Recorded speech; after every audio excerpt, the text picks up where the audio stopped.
مسیح میں آپ سب کو سلام۔ خداوند آپ کو اور آپ کے خاندان کو برکت، صحت اور تندرستی عطا کرے۔ مسیح یسوع ناصری کے نام سے آمین۔ ہمارے لیے آج کی تلاوت رسولوں کے اعمال 18 باب 9ویں آیت سے 18ویں آیت تک۔ اس شہر میں میرے بہت سے لوگ ہیں۔ خدا باپ، بیٹے اور روح القدس کے نام سے آمین۔ اس وقت خداوند نے ایک رات رویا میں پالوس سے کہا کہ خوف نہ کر بلکہ کہتا جا اور چپ نہ رہ، اس لیے کہ میں تیرے ساتھ ہوں اور کوئی تجھ سے بدسلوکی کرنے نہ پائے گا، کیونکہ اس شہر میں میرے بہت سے لوگ ہیں۔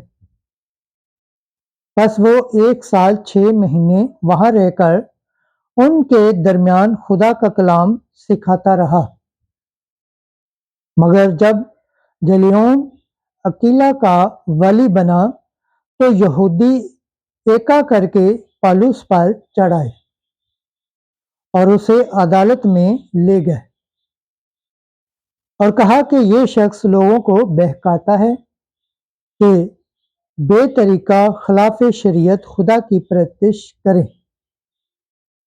اور جب پالوس نے بولنا چاہا تو گلیون نے یہودیوں سے کہا، اے یہودیوں، اگر اس امر میں کچھ ظلم یا بڑی شرارت ہوتی تو واجب تھا کہ میں صبر کر کے تمہاری سنتا، لیکن اگر یہ سوال نکتوں اور ناموں اور خاص کر تمہاری شریعت کے متعلقہ ہے تو تم ہی جانو،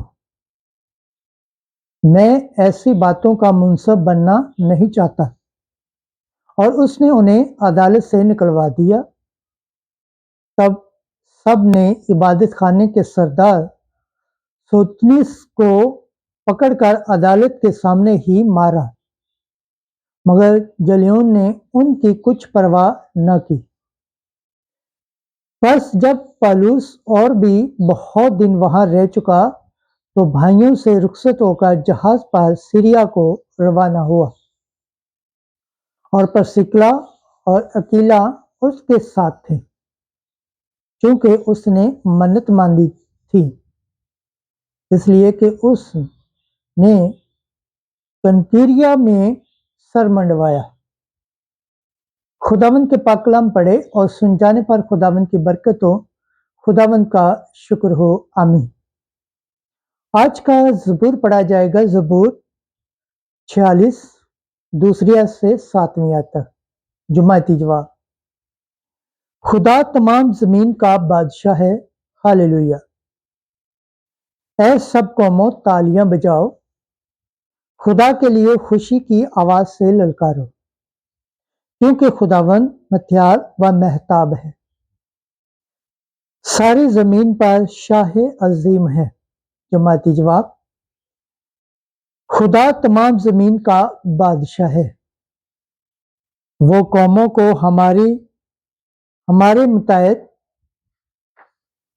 اور امتوں کو ہمارے قدموں تلے کر دیتا ہے۔ وہ ہمارے لیے ہماری میراث چن لیتا ہے، یعنی یعقوب کا فخر جسے وہ پیار کرتا ہے۔ جماعتی جواب: خدا تمام زمین کا بادشاہ ہے۔ خدا خوشی کے نعرے کے ساتھ، خداوند تروحی کی آواز کے ساتھ صعود ہوتا ہے۔ خدا کی حمد سرائی کرو، خدا کی حمد سرائی کرو، ہمارے بادشاہ کی حمد سرائی کرو، حمد سرائی کرو۔ جماعتی جواب: خدا تمام زمین کا بادشاہ ہے۔ خداوند کے پاک کلام پڑھے اور سن جانے پر خداوند کی برکت ہو۔ خداوند کا شکر ہو، آمین۔ نعرہ حمد، ہاللویہ، ہاللویہ، ہاللویہ۔ مسیح جی اٹھا ہے جس نے تمام چیزیں خلق کیں اور سب آدمیوں پر اپنا